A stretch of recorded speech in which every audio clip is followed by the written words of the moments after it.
जय श्री राधे दोस्तों, केपी की वाणी चैनल में आपका स्वागत है। माता रानी का आशीर्वाद पाने हेतु कमेंट में जय माता दी अवश्य लिखे। वहीं अगर आप महाकाल के भक्त हैं तो कमेंट में हर हर महादेव अवश्य लिखे। यकीन जानिए माता रानी संग महादेव की कृपा आप पर और आपके पूरे परिवार पर अवश्य बरसेंगे और आप सपरिवार स्वस्थ एवं सुखी रहेंगे। साथ ही आपकी सभी मनोकामनाएं माता रानी कृपा से अवश्य ही पूर्ण हो जाएंगी।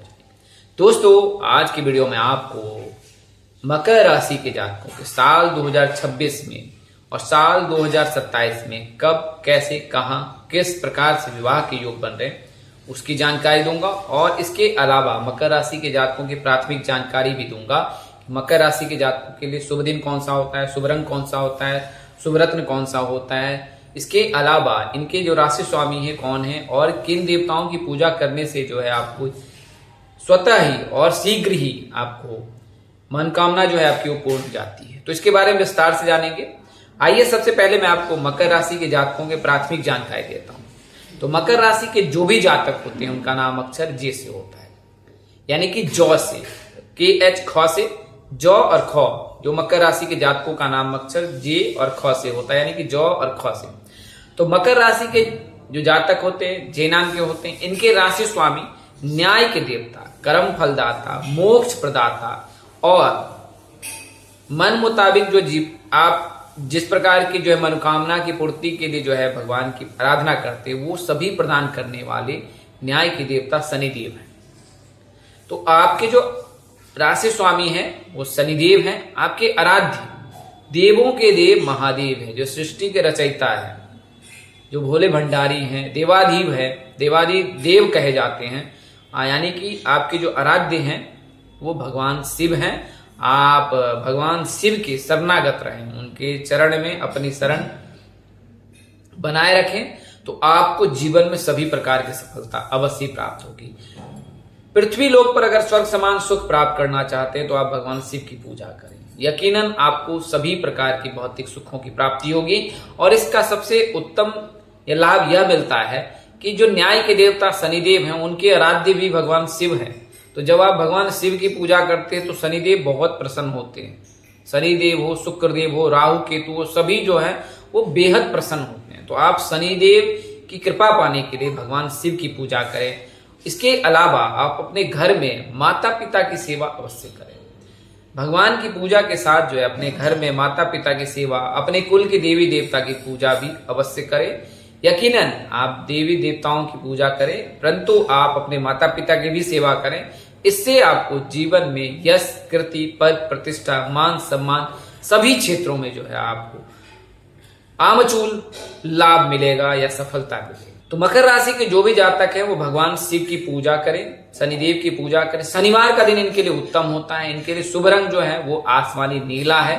इनके लिए शुभ रत्न जो है वो नीलम है। अगर आप मकर राशि के जातक है, जे नाम के जातक है, आप करियर कारोबार में सफलता पाना चाहते हैं, अपनी पढ़ाई में सफलता पाना चाहते हैं, शीघ्र आप सफल होना चाहते हैं, तो आप नीलम रत्न धारण कर सकते हैं या कर सकती हैं। इसके लिए शुक्ल पक्ष के शनिवार के दिन जो है आप चयन कर सकते हैं। इस तिथि पर आप अगर शनिवार के दिन शुक्ल पक्ष में नीलम रत्न धारण करते हैं या करती हैं तो आपको इसका विशेष लाभ मिलेगा। अन्यथा कृष्ण पक्ष में कभी भी रत्न धारण न करें। इसके अलावा आप अपने स्थानीय या लोकल पंडित ज्योतिष से भी आप अवश्य ही सलाह ले लें कि किस दिन रत्न धारण करना चाहिए, उससे क्या लाभ मिल सकता है। तो आप अपनी कुंडली दिखाकर भी जो है ज्योतिष से सलाह लेकर जो है आप रत्न धारण कर सकते हैं। ये मैंने मकर राशि के जातकों के लिए बताया कि मकर राशि के जो भी जातक हैं वो नीलम रत्न धारण कर सकते हैं या कर सकते हैं। शुभ दिन आपके लिए मैंने आपको बताया कि शनिवार का दिन आपके लिए शुभ है। इस दिन अगर आप कोई शुभ कार्य करते हैं तो आपको सफलता अवश्य मिलेगी। बात करें अगर भाग्यशाली अंक की 2, 10 और 11 है। बात करें अगर शुभ दिशा की तो वो दक्षिण है, यह दिशा आपके लिए अनुकूल है। इसके अलावा जो है बात करें राशि धातु की तो चांदी और लोहा है। रत्न की बात करें तो मैंने नीलम, पन्ना और हीरा है। तो आप नीलम रत्न धारण करें, इससे आपको शीघ्र सफलता मिलेगी और विशेष सफलता मिलेगी। वहीं बात करें अगर राशि स्वभाव की तो चर है। राशि तत्व की बात करें तो पृथ्वी है। राशि प्रकृति की बात करें तो वायु है। वायु यानी कि मकर राशि के जातकों को नियंत्रित करना थोड़ा कठिन होता है। ये अनुशासित होते हैं, लगनशील होते हैं, मेहनती होते हैं, कार्मिक होते हैं, कर्मठ होते हैं, लोकप्रिय भी होते हैं। लोगों के बीच में जिनके लिए कृपा विशेष कर रहती है। और इस राशि में जो है मंगल देव भी जो है उच्च के होते हैं, यानी कि आत्मा ऊर्जा के जो कारक है मंगल देव आपकी राशि में उच्च के होते हैं। तो मकर राशि के जातकों को हमेशा ही शुभ फल देते हैं। इस वजह से ही मकर राशि के जातक हमेशा ही कॉन्फिडेंट रहते हैं अपने कार्य को लेकर, अपने लाइफ को लेकर, अपने करियर को लेकर, अपने जीवन साथी को लेकर, अपने घर परिवार को लेकर बेहद ही कॉन्फिडेंट रहते हैं। और इस वजह से ये कई बार अच्छे फैसले भी लेते हैं और इनके परिवार के, इनके व्यक्तिगत जीवन के लिए बहुत लाभकारी है। तो मकर राशि के जातक हैं उन पर हनुमान जी की भी कृपा रहती है, शिव जी की भी कृपा रहती है, शनिदेव की भी कृपा रहती है और मंगल देव की भी कृपा रहती है। तो ये सभी चीजें जो हैं आपको उनकी कृपा से अवश्य ही जीवन में प्राप्त होती है। नाना प्रकार के भौतिक सुख जो आप पाना चाहते हैं वो भगवान शिव की पूजा करके आप प्राप्त कर सकते हैं। अगर आप प्रेम प्रसंग में प्रेम विवाह करना चाहते हैं तो भी आपको लाभ प्राप्त हो सकता है।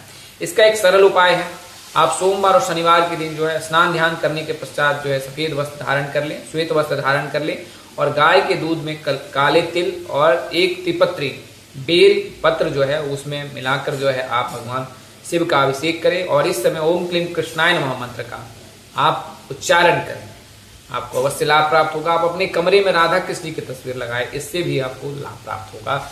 लव मैरिज में अगर आप प्रेम प्रसंग में प्रेम विवाह करना चाहते हैं तो आपको इसकी सफलता मिलेगी। हालांकि मैं आपको कहना चाहूंगा माता पिता की सहमति के बाद ही विवाह करें तो उत्तम रहेगा, क्योंकि आप जल्दबाजी में कोई ऐसे फैसले लेते हैं जिसे प्रकृति विरुद्ध है।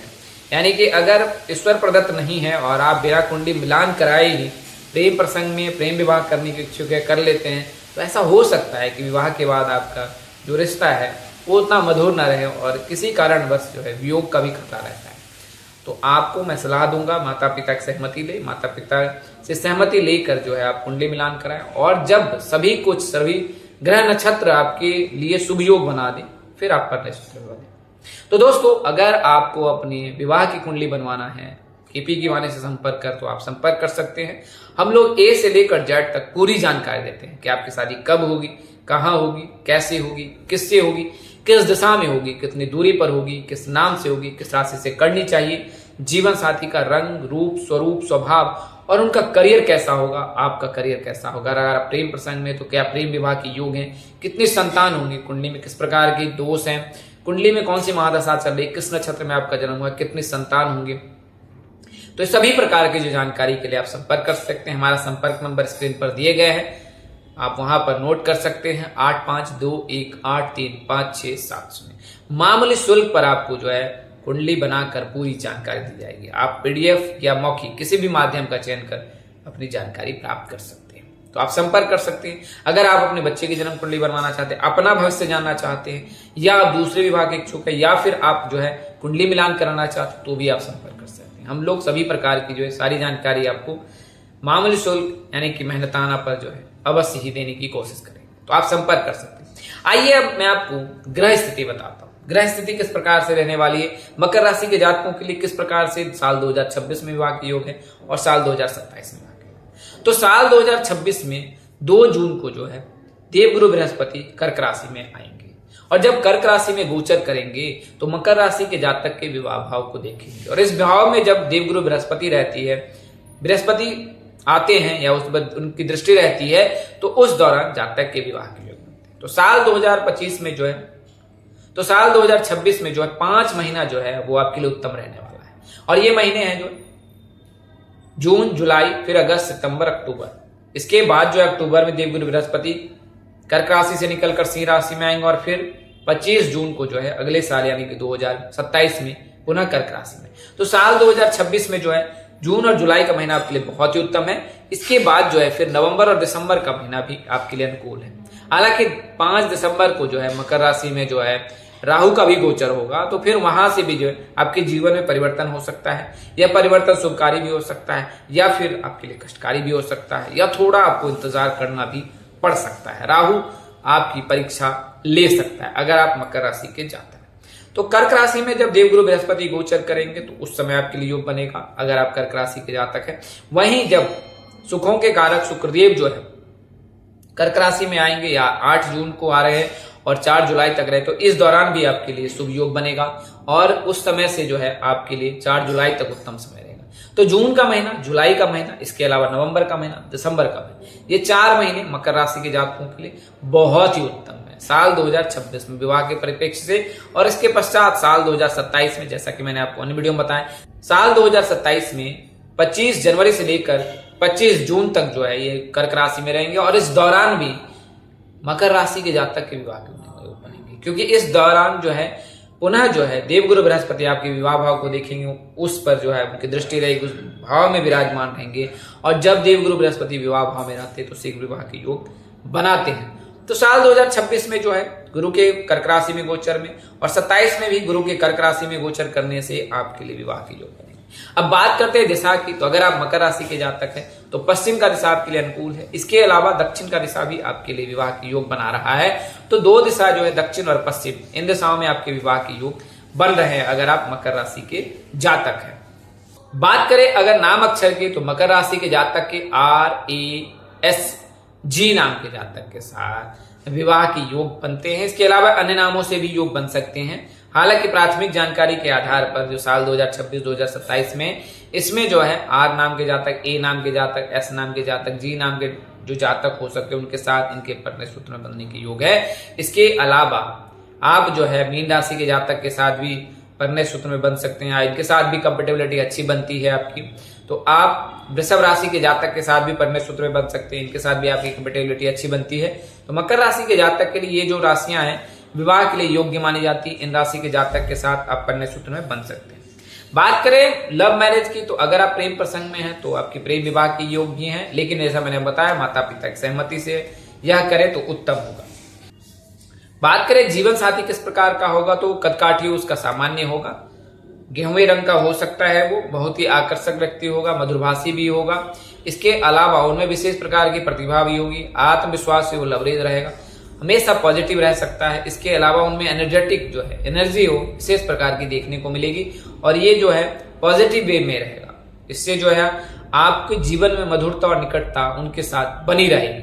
मान सम्मान रखने वाला होगा, परिवार का ख्याल रखने वाला हो, आपका ख्याल रखने वाला होगा वह जीवन साथी। अगर बात करें जीवन साथी के करियर की, तो इंजीनियरिंग सेक्टर से हो सकता है जीवन साथी। इसके अलावा बैंकिंग सेक्टर से होता है या लॉ फार्मिंग से हो सकता है, यानी इंजीनियरिंग सेक्टर से हो सकता है, बैंकिंग सेक्टर से होता है, लॉ फार्मिंग से ही जो जीवन साथी होने के योग हैं। इसके अलावा सेवा क्षेत्र से भी एक योग बन रहे हैं कि मकर राशि के जातकों के सेवा क्षेत्र से भी शादी होने के योग बन रहे हैं।